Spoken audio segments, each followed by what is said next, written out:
What's up, guys? Welcome back to the channel. If you're new around here, my name's Uncle Reddit, and this is r/Tales from Tech Support. Been a pretty good weekend. Had some family visiting for a day or two. Had some really nice weather, even though it rained all of last evening. It started yesterday afternoon and rained into the evening, but it was that soft, steady drizzle, and it was peaceful. The temperatures were reasonable. The humidity, even though it was raining, wasn't bad. It was kind of cool. Sit on the front porch swing and just relax for a little while and catch up with family. So yeah.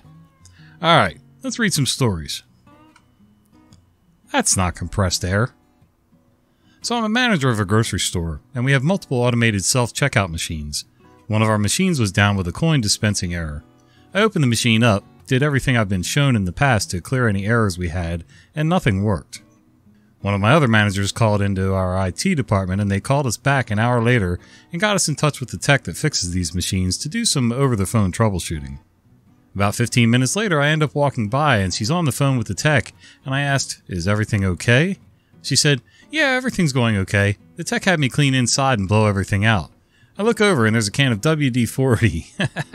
I asked her, "Did he tell you to spray it out with condensed air?"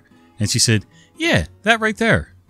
I said, "No, that's WD-40. That's like spraying grease in there." I kid you not, it was like watching a Watch People Die Inside video in real life. I said, "Well, at least it's not going to squeak anymore." And then I walked away. I can't stop laughing. Now I'm also afraid of the bill to have the whole thing replaced. Lol. So she didn't read the can, evidently. How do you confuse WD-40 for compressed air? I'm not sure. Like, when you squeeze the trigger and spray, liquid's coming straight out of that WD-40 can. I mean, that's just nuts. And it had to be dripping. That user, always trying to get you in trouble. I have history with this guy. He thinks he should have my job, despite him being a muppet. He was never, ever in line for my post. He knows one phrase. It's an IRQ conflict. The guy's an idiot, and he'd have been dumped already, but is a legacy employee, not far off retirement. Easier to keep him. IRQ conflict man has been on the phone again. IRQ. My internet's not working. Very weird. He sounded triumphant? Me, knowing fine well he's at home. Oh, okay. Who else is in the office? IRQ. I'm at home. Me, then why are you calling me? IRQ. Because you're IT, you need to fix this. Me. Listen very carefully. I'll say this only once. You are at home. You signed a form. We all did. At the start of the work from home, saying that our home ICT infrastructure was up to the individual. You get paid extra for this. Have you paid your bill? He really lost his crap at that. He phoned my and his boss to complain. Boss told him that off was in the direction in which he should F and bollocked him. I love the word bollock.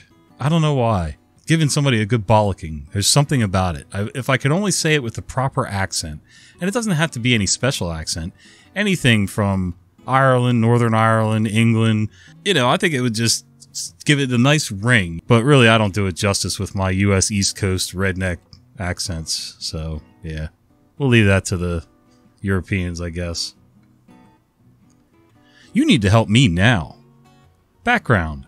Many years ago, when I was working as the only IT tech, help desk, general support guy at a company, the CEO's assistant comes to me in a panic with the CEO's laptop.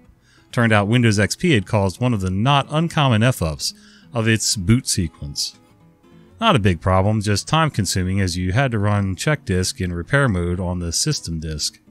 Problem was that the company used a third-party disk encryption on all laptops, and you had to decrypt the disk before running check disk, making it even more time consuming. Here's the catch. The CEO was supposed to be at a renowned university holding a presentation in about 2 hours' time, and of course the presentation only existed on his hard drive. No pressure. First order was to get the presentation off the drive and onto a USB so that they could run the presentation from the assistant's laptop if I couldn't get the CEO's laptop working in time. Story. I'm sitting there working my butt off to get the presentation off the CEO's drive and giving it to the assistant as a worst-case solution. Once that's done, I start working on the task of getting the CEO's laptop working again before they have to take the taxi to the university. Knowing that, I'm cutting it close to the deadline. While working on this, suddenly a team lead comes up to my desk with an unknown person.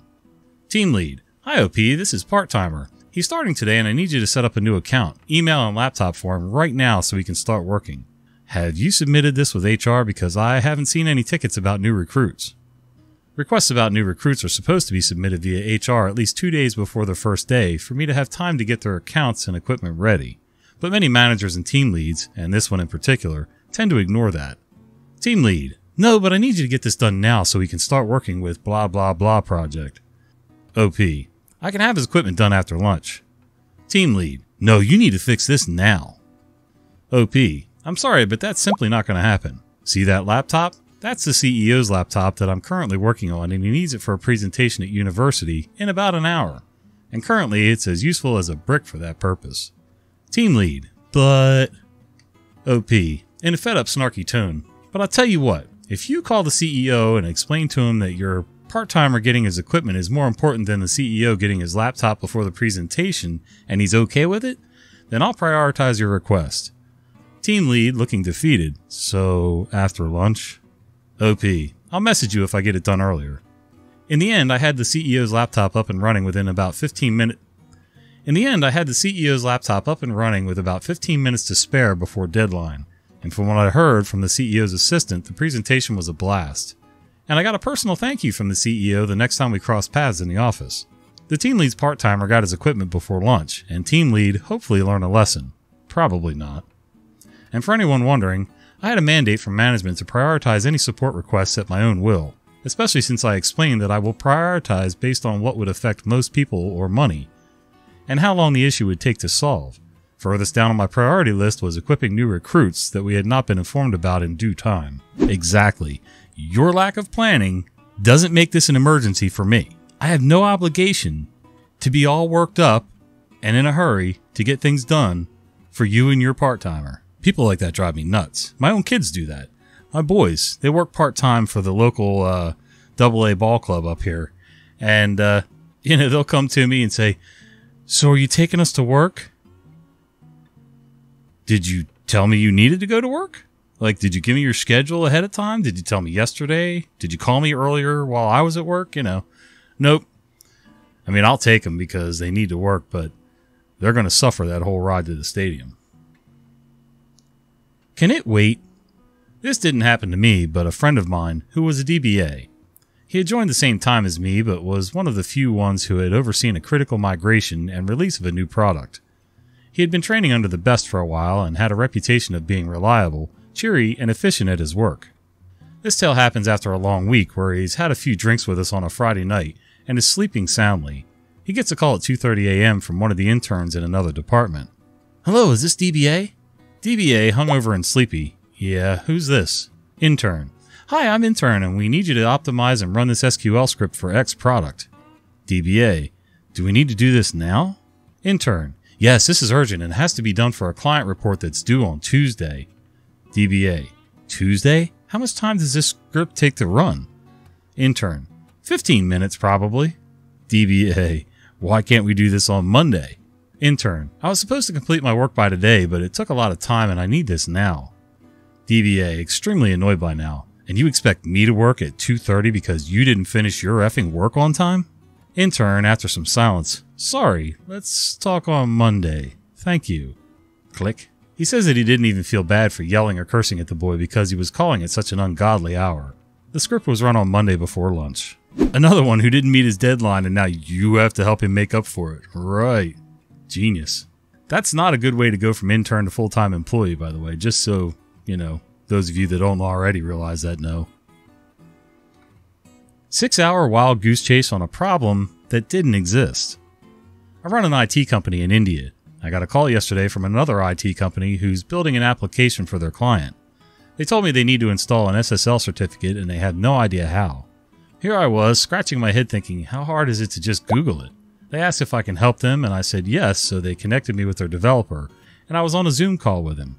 I sent him a link to purchase the certificate and walked him through the steps of generating a CSR. Now he doesn't know what domain he needs it for, so he had to call the head of IT at their client's company. That guy was in a meeting, so we wasted an hour waiting for it. Then when he joined the meeting, he gave us a host name and we proceeded with creating the CSR.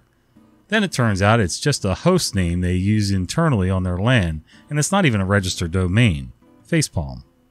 They said they'll register the domain and will continue tomorrow since it requires approval from the CEO. The next day, today, They told us this will take some time since their country-specific domain has other legal requirements before it's approved, so we'll have to use a different domain. We need to add a TXT record for domain validation, and nobody has any clue about the domain registrar, and they kept showing me their WordPress dashboard. By this time, we had 3 more developers in the meeting and another IT consultant. I've never seen a more clueless bunch. In the meantime, one of their developers showed me the code for their application.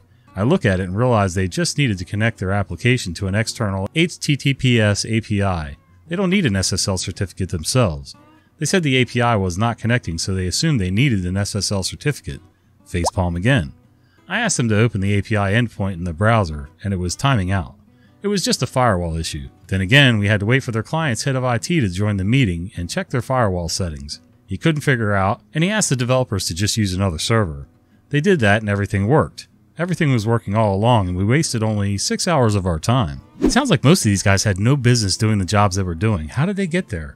Like, did they pay somebody off to get the job? That'd be like me, as an old carpenter, going to work in a machine shop. Now, can I figure some stuff out? You know, I'm pretty hands-on with stuff, and I can probably, over time, with some help, figure out how to work machinery. But if I said I'm a machinist and I go in there and start, I don't know, shaving a head off of an old Chevy, and you know, I'm taking off a ½ inch at a pass on this milling machine, somebody's going to know that I have no clue what I'm doing.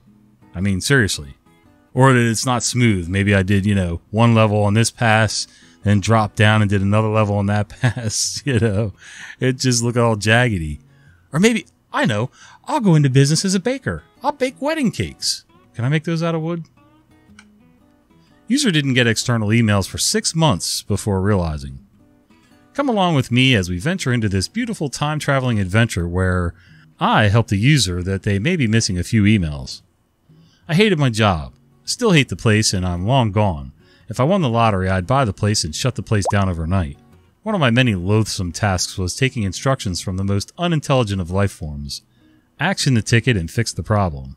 Me. Hi, user. I believe you're having some email issues. I'm reading you haven't gotten an email from someone.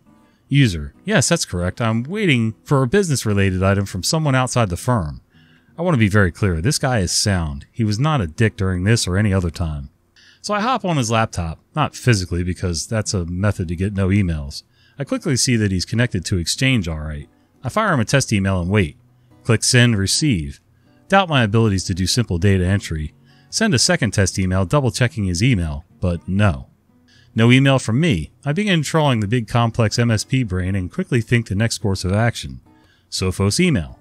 Now, way back when, this customer, when we took them over, used a SBS and had a Sophos cloud for the email security. It worked well, but had one thing against it. I can't remember if we didn't or couldn't set it up. The AD in SBS didn't talk to Sophos, so when a new user was set up, they had to be manually added into the Sophos console. Lo and behold, our faithful user was not. I added him in, sent a test email, and bam! Big beautiful email chime from me. I called him back. Me. Hello again, user. Seems the last crowd forgot to enable something on your account. You should get external emails now. User. Oh, that maybe explains why I haven't been getting some emails for 6 months. Me. Yes, that would do it, but all good now. 6 months he was able to work with no external emails. In a way, I was astounded he didn't figure it out sooner. In other ways, infinitely jealous of not having to put up with a lot of BS. You know, I'm not sure how you wouldn't notice for 6 months that you were missing a bunch of emails. You knew you were supposed to be getting some emails about different projects, different whatever.